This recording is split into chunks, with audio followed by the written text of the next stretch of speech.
Hello everyone, আসসালামু আলাইকুম। কেমন আছেন সবাই? আশা করছি সবাই অনেক বেশি ভালো আছেন, সুস্থ আছেন, আনন্দে আছেন এবং পরিবারের সাথে আছেন। তো সবাইকে স্বাগত জানাচ্ছি আমার ছোট্ট একটা লাইফস্টাইল ব্লগে। আশা করছি আজকের ভিডিওটা বরাবরের মতো ভালো লাগবে। আজকে ভিডিওতে তেমন কিছু থাকছে না, রান্নাবান্না না, টুকটাক একটু ঘর গোছানো আপনাদের সাথে শেয়ার করব, আর কিছু গল্প করতে চলে এসেছি। ওই যে গত কয়েক ভিডিওতে ভালো করে বলছিলাম না যে আমাদের সিলেটে শীত কম, শীত কম। আসলে কিন্তু শীত কম না, সারা বাংলাদেশ ঘুরে সিলেটে এখন শীত চলে এসেছে অলরেডি। তো আজকে সারা দিন কিন্তু রোদ ওঠেনি। তো তার মাঝে তো আমাদের কাজ তো আর থেমে থাকে না, ঘরের কাজগুলো টুকটাক করে করে নিচ্ছি এদিক সেদিক করে। তো টুকটাক ঘুরে মোছা, রান্না করা, আর কাল একটু পিঠাও বানিয়েছিলাম, তারও কিছু ভিডিও থাকবে। তো যে কথাটা বলতে চাচ্ছিলাম যে যেহেতু আমরা 25 সালে বছরের শেষ প্রান্তে কিন্তু চলে এসেছি, তো এই বছর থেকে আমরা সবাই যেটা করি যে নতুনকে পুরাতনকে ভুলে আমরা নতুনকে গ্রহণ করব। সাথে নিজে একটা জিনিস যেটা আমি উপলব্ধি করছি সেটা আপনাদের সাথে আজকে শেয়ার করতে চাচ্ছি, যেটা হলো যে আপনার সাথে কে খারাপ ব্যবহার করলো, কে আপনাকে নিয়ে কি করলো, কথা বললো নাকি, সেটা আমরা একদমই আমাদের মধ্যে নিব না। কেউ যদি যেটা বলে সেটা তার মুখে থাকে, তার চিন্তা, তার চরিত্র, তার আচরণ, সেটা কেন আমি আমার জীবনে নিয়ে আসব, আমার ভিতরে কেন নিয়ে আসব? আমার এই যে ব্রেন, যে সফটওয়্যার আল্লাহ যে আমার এই ব্রেনটা দিয়েছেন, আমার এই ব্রেনটাকে আমি কখনোই কোনো কারো বাজে কোনো মন্তব্য বা কোনো কিছুই যেন আমার এই ব্রেনে না আসে, এটাতে আমি 100% যেন নিজেকে সেফ রাখতে পারি, এই বিষয়টাতে নজর দিব। এবং আমি এটা আপনাদের সাথে শেয়ার করলাম, আপনারা এটা করবেন। যত অন্যের কথা, অন্য আপনাকে নিয়ে কী ভাবলো, কী করলো, সেটা যত ভাববেন তত আপনার ব্রেনে হচ্ছে নেগেটিভ এনার্জি জমা হবে, আর সেই নেগেটিভ এনার্জি কিন্তু আপনারই ক্ষতির কারণ হবে। তো আপনি যত অন্যের যে কোনো জিনিস, পারিপার্শ্বিক যে কোনো খারাপ কোনো কিছু আপনার কাছে আপনি ঘেঁষতেও দিবেন না, প্রতিটা ক্ষেত্রে পজিটিভ থাকবেন, দেখবেন আপনি ভালো থাকবেন। আর দিন শেষে নিজেকে ভালো রাখাটাই সবচেয়ে ইম্পর্টেন্ট। কে কি বললো, কে কি করলো, কে কি ভাবলো, এটা নিয়ে ভাবার কোনো দরকারই নেই। তো যেহেতু 25 সালে যা ঘটনা ঘটে গেছে সব ভুলে আমরা সব আমাদের ব্রেন এবং আমাদের মন সব কিছু একদম ডিটক্স করে আমরা কিন্তু 26 সালে পা দিব। এবং আমরা যতটা সম্ভব পৃথিবীতে কে কয়দিন আছি জানি না, যতদিন বাঁচবো, যতদিন শুনবো, যতটা নিঃশ্বাস নিব, আল্লাহর কাছে শুকরিয়া। প্লাস হচ্ছে কারোর জন্য যদি ভালো কিছু করতে নাও পারি, আমার দ্বারা যেন কারো কোনো ক্ষতি না হয় সেদিকটা খেয়াল রাখবো। তো এটা হচ্ছে আমার অপিনিয়ন, সেটাই কিন্তু আজকে আমি আপনাদের সাথে শেয়ার করলাম আমার এই ছোট্ট ভিডিওতে। তো এখানে আমি কয়েকজন আপুর একটু কমেন্ট পড়ে নেই।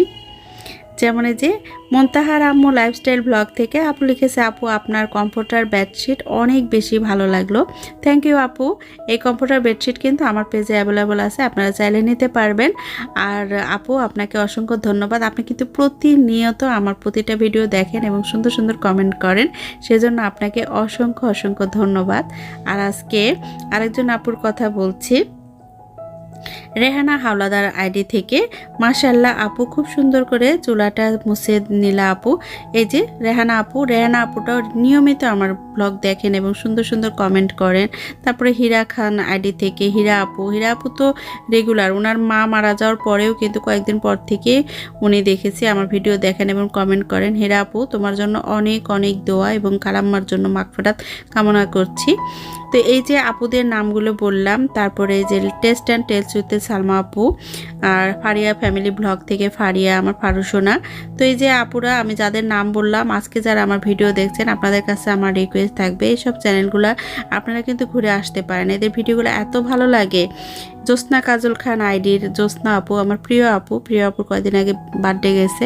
আপু তোমাকে আমার ভিডিওর মাধ্যমে শুভেচ্ছা জানাচ্ছি, দোয়া করি তোমার এই শুভ দিন প্রতি বছর আসুক, অনেক বছর আসুক, এই শুভকামনা রইল জ্যোৎস্না আপু তোমার জন্য।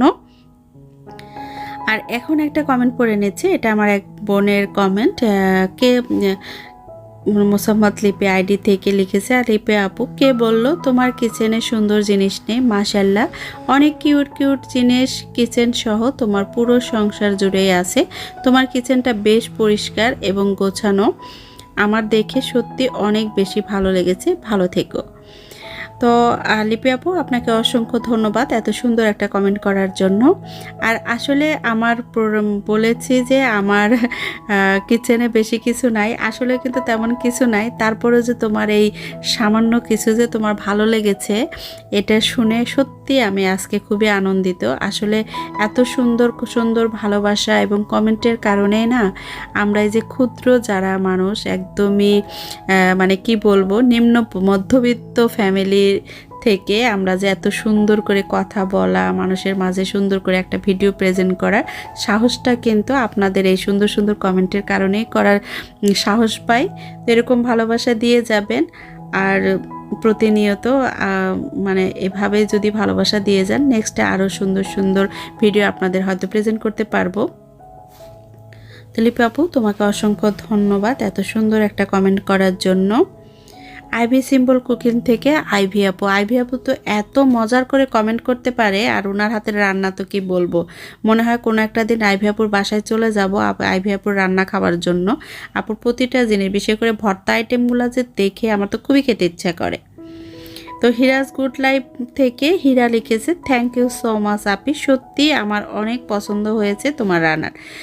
থ্যাংক ইউ হিরা। আসলে কেউ কোনো প্রোডাক্ট নেওয়ার পরে যদি পছন্দ করে সেটাও কিন্তু অনেক অনেক ভালো লাগে, যে কারো পছন্দের জিনিস আমি তার পছন্দ মতো দিতে পেরেছি। আলহামদুলিল্লাহ, তোমাকে অসংখ্য ধন্যবাদ।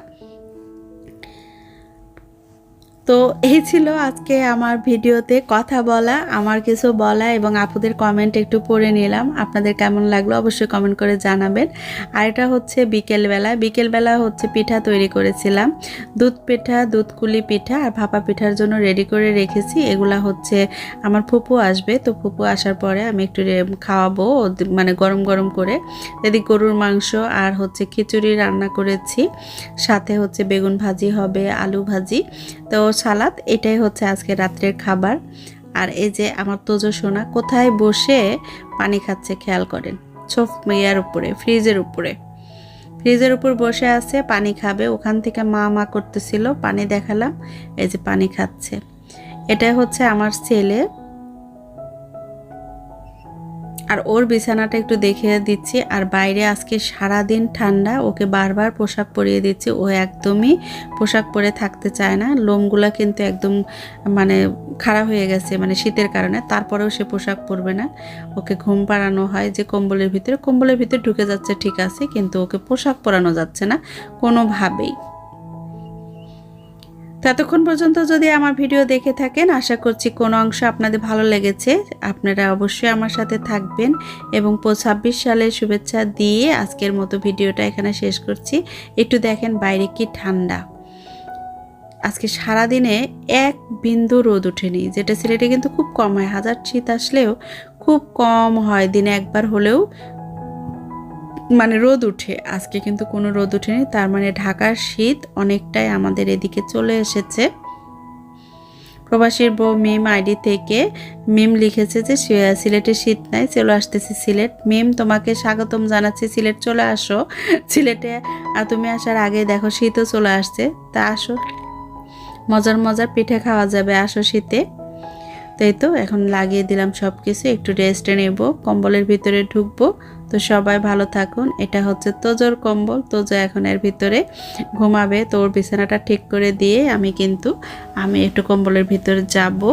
তো সবাই ভালো থাকবেন, সুস্থ থাকবেন। নেক্সট ব্লগ দেখার আমন্ত্রণ জানিয়ে আজকের মতো এখানে বিদায় নিচ্ছি। আল্লাহ হাফেজ, আসসালামু আলাইকুম।